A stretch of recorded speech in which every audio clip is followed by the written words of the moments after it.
Boa tarde. Boa tarde, estou só aqui fazer o quebra-gelo do início, tá? E também por educação, né? Algumas pessoas vieram comentar comigo aqui sobre como foi a pregação do Jonathan, como foi e que em alguns momentos soou de forma severa as palavras dele, do que ele falou e como ele falou. Enquanto eu orava, aqui agora, quando eu cheguei, estava ali atrás, esperando para ver como é que estavam sendo as coisas, estava pedindo para que Deus abençoasse. Se você no seu coração achou que alguma coisa que foi falada nessa primeira pregação foi um pouco severa, foi um pouco até além do que você achava que era necessário, saiba que a urgência de Deus em agir na vida das pessoas, obrigado, cara. A urgência de Deus em agir na vida de cada uma dessas pessoas é grande demais. E, gente, cada vez mais, quando a gente vai conversar com as pessoas por aí, cada vez mais ser cristão e se posicionar como cristão está mais fora de moda. As armas do inimigo contra os cristãos são cada vez mais sutis. E cada vez mais você se posicionar como um cristão diante de um monte de gente não tem nada a ver com alguém pegar uma faca e te matar, como os cristãos eram perseguidos no início. É muito mais algo sutil em que você se sente vergonha, você se sente oprimido por tentar ser diferente e ao mesmo tempo a televisão e os meios de comunicação nos tentam dizer que para ser jovem, para ser um cara legal, você tem que ser diferente, mas no final das contas é ser igual a todo mundo, é isso que a gente vê. E a urgência do Espírito de Deus sobre essas pessoas, sobre a minha vida, sobre a vida de cada um de vocês, de todos os que vão trabalhar no retiro, que não estão aqui, e o foco desse final de semana que vem, que é sobre essas pessoas que vão fazer o retiro com vocês, que vão participar, é grande demais. É uma pena que a gente não consegue enxergar o mundo espiritual como ele é, e a batalha gigantesca o tempo todo pelas almas, e que a gente realmente às vezes acaba esquecendo que isso não é só algo bonito e não é só algo legal, que é algo verdadeiro e eterno, e que se a gente não cuidar e ser mau exemplo e levar de qualquer jeito as coisas de Deus, muitas pessoas podem perder a salvação pela eternidade. Só que às vezes a gente está acostumado a enxergar isso como se fosse um filme de Hollywood, como se fosse um gibi, porque nem sempre eu e você temos a severidade do nosso coração como ela deveria ser.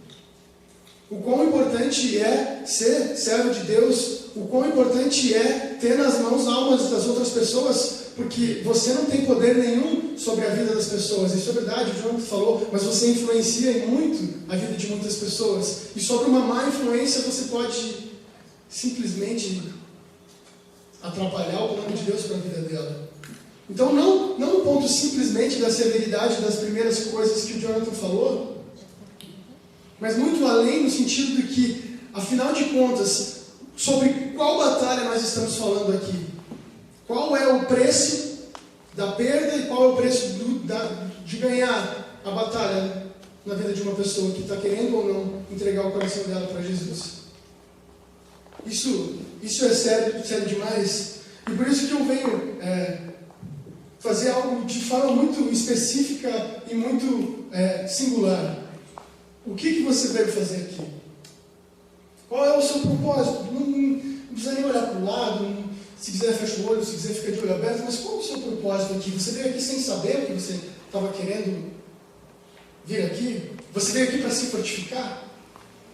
Você veio aqui porque você está buscando fazer a vontade de Deus, então falou: ó Deus, a gente vai ter uma tarde onde a gente vai abrir o ouvido para ver se o Senhor dá umas dicas para a gente, para ver se o caminho que a gente já está trilhando, porque espero que vocês já estejam trilhando, que se até agora não se preparou nada, não é em uma semana, mas enfim, vamos continuar. Qual é o seu propósito aqui? Você veio escutar a vontade de Deus ou você veio, sei lá, veio ver o que tinha para fazer aqui só?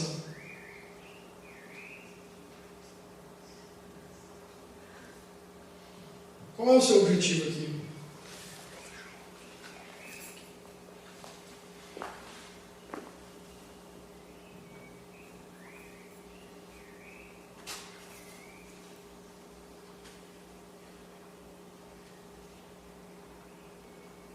Às vezes o silêncio incomoda um pouco, né? A gente fica naquele silêncio de um segundinho para o outro, ele deixa de ser algo confortável para a gente organizar os pensamentos e ele se torna aquele silêncio incômodo, né? Puxa, tem algo faltando aí, o cara não sabe o que vai falar, parece que está tentando parar de se falar. Mas quando a gente reflete, e você começa a refletir, falei errado, desculpa. Quando você começa a refletir, lá dentro de você, onde ninguém pode chegar, ninguém pode violentar o seu coração e fazer você colocar a ordem no que deve ser colocado, você priorizar dentro do seu coração aquilo que deve ser priorizado, você está buscando ensinar as pessoas o que é a maravilha de conhecer e viver o reino de Deus, mas se você não consegue também tentar colocar essa mesma prioridade na sua vida, é muito difícil eu vender um produto no qual eu não acredito ou não confio. Então, se eu chego diante de várias pessoas tentando vender alguma coisa e eu não acredito naquilo, não consigo viver aquilo, é bem mais difícil, né? Então, se eu e você não acreditamos de verdade, não temos lutado todos os dias para colocar Jesus Cristo como Senhor e Salvador da minha vida, em primeiro lugar o reino de Deus e tudo que tem a ver com as coisas de Deus, buscando as coisas do alto, como diz Colossenses 3, é meio complicado eu chegar para outras pessoas e falar sobre isso. Venho aqui diante de vocês dizer que eu não vim aqui, tanto que eu comecei clamando a humildade e a simplicidade de coração para falar, porque eu não tenho nada a oferecer, não tenho nada a dizer que venha de mim mesmo, porque eu também sou uma dessas pessoas que muitas vezes tem lutado para ser um servo segundo o coração de Deus, mas muitas vezes cai, se machuca e se arrebenta e acaba esquecendo do que ontem foi uma coisa tão importante para mim, querer viver o reino de Deus com todo o meu coração, no dia seguinte deixa de ser. Mas o ponto é simplesmente não desistir, simplesmente colocar todas as forças para se levantar de novo. O aspecto histórico de Timóteo, de tudo aquilo que a gente viu, vocês perceberam o que a gente está trabalhando aqui? A gente está trabalhando as duas cartas de São Paulo a Timóteo. É muito interessante, se vocês na oração pessoal, a partir de amanhã até o dia do retiro, que vocês consigam ler as duas cartas de Timóteo, entender o objetivo do que, na divisão dos livros da Bíblia, são chamados de cartas pastorais. Quando Paulo escreveu as duas cartas para Timóteo e a carta a Tito, quando ele deixou Tito responsável pela igreja de Creta e quando deixou Timóteo responsável pela igreja que estava se formando em Éfeso. E é muito legal vocês lerem isso, porque justamente como o Jonathan estava falando, é um manual do que o que deve ser feito, como se deve ser construída, como se deve ser criada as estruturas para que as pessoas que cheguem até essa estrutura que é a chamada igreja, a primeira igreja primitiva lá, que elas vivam realmente essas maravilhas de Deus. Então é muito legal a gente prestar atenção no que Paulo deu as dicas para Timóteo e no que ele está dando para mim e para você, para a gente viver esse retiro semana que vem, o que vocês vão viver. Todo esse contexto, a primeira carta, Paulo escreveu quando estava em Roma, quando ele estava numa prisão domiciliar, ele morava na mesma casa que um soldado romano. E ele ficava lá, o cara cuidava dele, mas ele tinha uma certa liberdade. E ele escreveu uma carta para Timóteo e para Tito, cada um estava num desses lugares que eu já falei, exortando eles e como estavam indo as coisas e tal. E essa segunda carta de Timóteo, que é o que a gente vai falar nesse nosso bate-papo aqui, é quando Paulo já estava pela segunda vez, na quarta viagem de Paulo, quando ele estava fazendo toda a evangelização dos povos pagãos. Ele estava na quarta e última viagem dele, a quarta missão dele, e ele estava em Roma já preso, só que dessa vez ele estava preso numa masmorra, acorrentado, e ele escreveu essa carta a Timóteo, pedindo para que Timóteo fosse lá visitar ele, que estava muito difícil. E ele, com seus últimos esforços, escreve essa carta para Timóteo, e logo tempo depois ele já é executado e martirizado.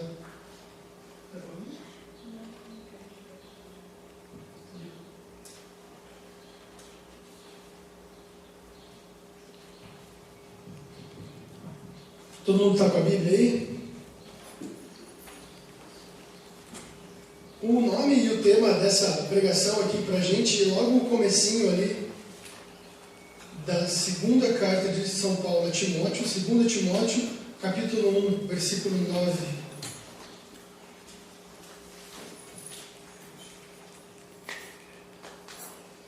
Estava marcado aqui na minha Bíblia da CNBB, mas não quero ver aqui na Ave Maria, já que a maior parte tem Ave Maria.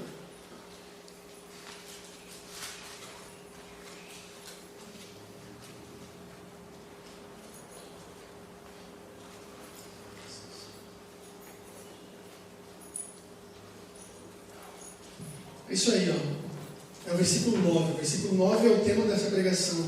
É um objetivo para que a gente escute de Deus hoje. Deus nos salvou e chamou para a santidade, não em atenção às nossas obras, mas em virtude do seu desígnio, da graça que desde a eternidade nos destinou em Cristo Jesus. De novo, preste atenção. Deus nos salvou e chamou para a santidade, não em atenção às nossas obras, mas em virtude do seu desígnio, da graça que desde a eternidade nos destinou em Cristo Jesus. O Senhor chamou cada um de nós para viver essa santidade merecida pelo sacrifício de Jesus. E é essa santidade, essa radicalidade, é o que Deus tem para mim e para você. Eu vou voltar ali e vou ler direto do versículo 6 até o 11. Por esse motivo eu te exorto a reavivar a chama do dom de Deus que recebesse pela imposição das minhas mãos. Pois Deus não nos deu um espírito de timidez, mas de fortaleza, de amor e de sabedoria. Não te envergonhes, portanto, do testemunho de nosso Senhor, nem de mim, seu prisioneiro, mas sofre comigo pelo Evangelho, fortificado pelo poder de Deus. Deus nos salvou e chamou para a santidade, não em atenção às nossas obras, mas em virtude do seu desígnio, da graça que desde a eternidade nos destinou em Cristo Jesus. E agora nos manifestou mediante a aparição do nosso Salvador, que destruiu a morte e suscitou a vida e a imortalidade pelo Evangelho, do qual fui constituído pregador, apóstolo, mestre entre os gentios. Deus já nos dá uma primeira norma aí de como viver. Primeiro esse chamado de viver a santidade e todo esse desejo de lutar pelas coisas de Deus, de viver de verdade pelas coisas de Deus. Tudo o que a gente conversar com vocês aqui hoje, ela vai ter um sentido muito grande se você parar, prestar bem atenção, forçar a sua mente e entender essas palavras e colocá-las no seu coração. Mas amanhã você já vai ter esquecido se essas palavras não tiverem convencido o seu coração. Eu falo isso para mim também. Todas as vezes em que a gente medita a palavra de Deus, precisamos ter um coração muito aberto, muito humilde para beber daquilo que o Espírito Santo deseja que a gente beba. Viver cada detalhe. Porque assim como Paulo falou que não é possível que ninguém diga que Jesus Cristo é o Senhor sem estar na íntima e manifestação especial do Espírito de Deus, da mesma forma, esse mesmo Espírito que nos convence dos nossos pecados, é Ele que nos convence que Jesus é o Senhor, é Ele quem convence esse desejo radical de Deus para mim e para você, que é viver a santidade, que parece tão absurda se a gente for pensar tudo aquilo que a galera fala e vive na escola. Não sei qual que é a sua realidade principal, se você vai à escola, se você vai à faculdade, se você trabalha, qual é a sua ocupação, quando você não está junto com o pessoal do ORE, que tem o mesmo objetivo em comum. Se você quando você joga bola, o que você faz? Qual é o seu... onde você se socializa, digamos assim, com as outras pessoas? Vamos pensar numa coisa ali do que está escrito em 2 Timóteo, capítulo 2, versículos de 3 a 7. Eu vou ler na minha Bíblia aqui, mas é do versículo 3 ao 7, tá? 2 Timóteo, capítulo 2, versículo 3 a 7. Quem puder até anotar, fazer para olhar em casa, depois anota. Como bom soldado do Cristo Jesus, assume a tua parte de sofrimento. Ninguém que esteja engajado no serviço das armas se embaraça nos negócios da vida civil, se deseja agradar a quem o alistou. Igualmente, o atleta na luta esportiva só recebe a coroa se lutar segundo as regras. O agricultor que enfrenta o trabalho duro deve ser o primeiro a participar dos frutos. Entende bem o que estou dizendo. Aliás, o Senhor te fará entender tudo isso. Sabe, é necessário que a gente assuma essa postura de soldado. Eu acho que na Ave Maria não tem escrito a palavra soldado, né? Não tem. Tem, né? Então tá, eu não tinha certeza. O que ele está falando ali? Que se um soldado ocupa-se a maior parte do tempo da sua vida civil, ele dá outros vários exemplos bem claros para ficar bem evidente o que ele está querendo dizer.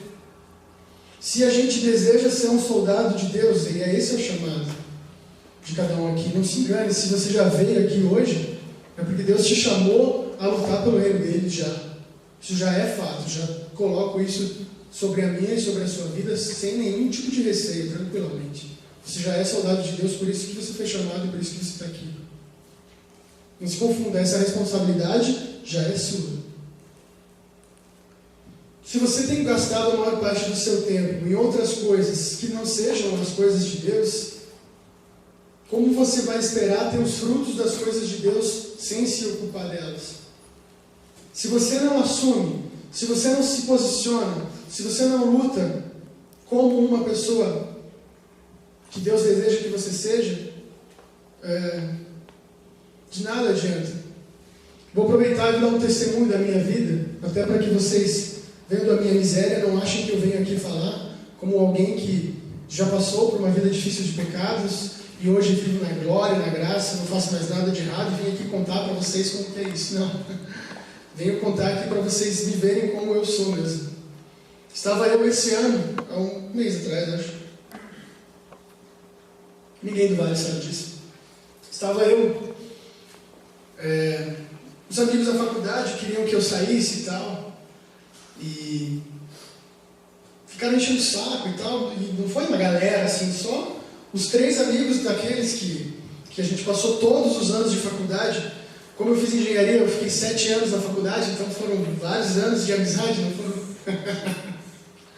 Isso não é um orgulho, só uma piadinha para falar, mas na verdade eu fiquei 7 anos. E a gente tinha um relacionamento muito legal, eu fiquei muito amigo deles e tal, fazia muito tempo que a gente não conversava. Nenhum deles é participante ativo de nenhuma igreja, então eu era o único crente ali no meio e a gente foi junto. Eles, não, vamos onde? No taco ali no Batel. Tá bom, vamos lá. Daí fomos lá e tal, e eu meio aqui no começo, sem querer, não vou tomar nada e tal. Não, vamos começar a tomar. Daí tomei uma cerveja, tomei umas 2, 3, comi um baldinho. Daí chegou aqueles tequileiros lá que fazem você tomar tequila. E daí eu não vou tomar, eu já falei que não vou tomar. Daí meu amigo, não, eu pago. Daí vai naquela hora, você toma e tal. Enfim, não sei quantas cervejas eu tomei e estava meio mamado já. E há pouco tempo, poucos dias antes, eu estava nas minhas orações pessoais. Faço todos os dias a minha oração bem cedinho quando eu acordo.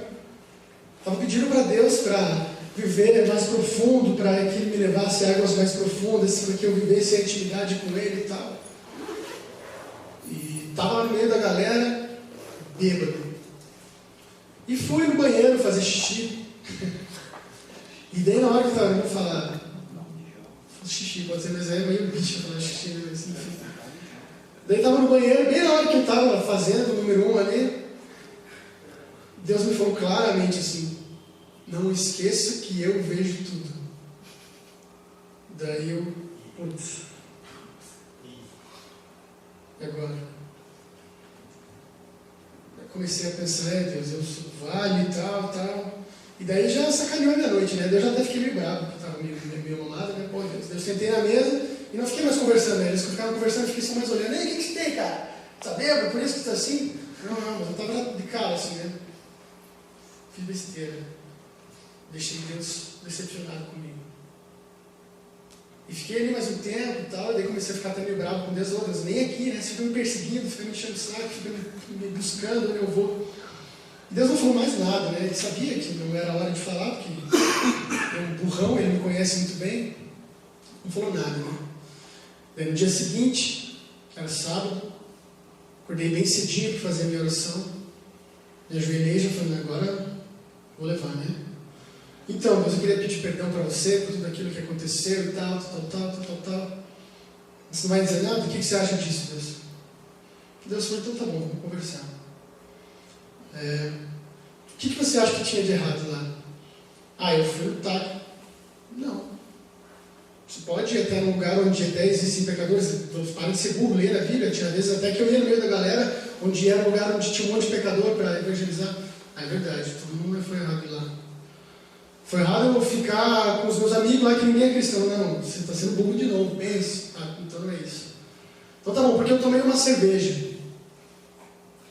Pô, isso a gente pode até conversar depois, mas não é esse o ponto. Eu falei, qual é o ponto então, Deus? Deus falou, pense que eu estava como se fosse numa sacadinha, assim, olhando todo mundo lá. E o problema era um só. Quando eu olhava você e os outros, eu não via diferença nenhuma. Você era igual a todo mundo. Você estava fazendo as mesmas coisas que todo mundo. Estava rindo das mesmas piadas de sexo e os caras falando da bunda das meninas. Você também estava rindo, estava fazendo igual a todo mundo. Tá, mas isso é porque eu sou casado? Não. Isso é porque você é meu. Você estava fazendo a mesma coisa que todo mundo. Deus, mas eu fui... Foi sem querer, foi uma coisa que foi levando a outra. Eu não estava de livre coração. Não era nenhum pecado mortal que eu tinha decidido sacanear você, Deus. Não é isso. Você me perguntou e eu estou te respondendo. Eu olhava para todo mundo, não via diferença nenhuma entre eles e você. Daí eu entendi. Eu posso até estar num lugar, lógico que eu não estou falando para você, vá até a zona e fique lá querendo evangelizar todo mundo. Não estou falando isso para você. Estou falando que o ponto principal é como você se porta, onde você está. E em segundo lugar, qual é o lugar que você está? Primeiro você pergunta como você age diante das coisas que estão ao seu redor. E daí a segunda pergunta é, onde eu estou? É um lugar bom? Vai me agregar alguma coisa ou é ruim isso aqui que eu estou fazendo? E a mesma coisa que eu trago para você. Quando Deus me constituiu soldado, como diz essa 2 Timóteo aqui, capítulo 2, versículos 3 a 7, quando Ele me constituiu soldado e constitui você hoje de novo, Ele me pediu para assumir o ministério dele. Para eu não ser igual a todos. Porque quando São Francisco de Assis falava para os noviços, quando ele saía, falava assim, vamos sair para pregar. Daí ele saía e eles ficavam durante 1 ou 2 horas andando na cidade, depois voltavam. E eles não falavam uma palavra. Daí, mas mestre, a gente nem falou nada. Ele falou, todas as vezes a gente precisa sair e evangelizar. E se necessário, com palavras. Então, a minha atitude de se posicionar diante de Deus, o meu modo de se vestir, que não pode ser sensual demais para que as pessoas prestem mais atenção no meu corpo do que no que eu estou falando, precisa ser levado em consideração. E essa radicalidade que o Senhor chama é um ponto que não pode se deixar de prestar atenção. Se eu sou soldado de Deus, eu preciso assumir o ministério de Deus. Eu preciso ser de Deus onde quer que eu vá. E quando Jesus continuava conversando comigo, ele me falava, você é muito caro para mim. Você custou um preço caro e você é um escolhido meu. Quando eu olho na minha mão, seu nome está lá. Você esqueceu de tudo isso, que você já chorou diante do Santíssimo. E é por isso que eu não quero que você seja só mais um no meio da multidão. É a mesma coisa que o Senhor vem falar para você hoje. Eu não conheço a sua vida, eu não tenho direito e nem o intuito de julgar a sua vida e falar que você é uma pessoa que tem ou não tem se posicionado e tem sido um soldado de Cristo. Quem vai te dizer isso é a sua consciência com o Espírito de Deus. Mas é necessário que a gente viva como soldado de Deus o tempo todo. É necessário que você fique nessa dinâmica de lutar. E nós vamos resistir junto com Jesus, conforme está escrito no capítulo 2, versículos de 8 a 13, continuando ali. Lembra-te, deixa eu tentar ler aqui na Ave Maria para a gente ler junto. Capítulo 2, versículo 8 até o 13, é isso? 8 a 13. Lembra-te de Jesus Cristo, saído da estirpe de Davi e ressuscitado dos mortos, segundo o meu evangelho, pelo qual estou sofrendo até as cadeias como um malfeitor. Mas a palavra de Deus, esta não se deixa acorrentar, pelo que tudo suporto, por amor dos escolhidos, para que também eles consigam a salvação em Jesus Cristo com a glória eterna.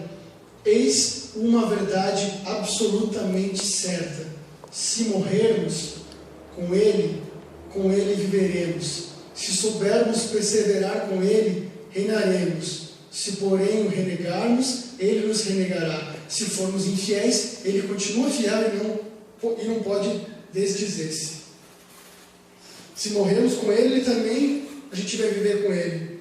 Mas se a gente renegar Ele, também seremos negados por Ele.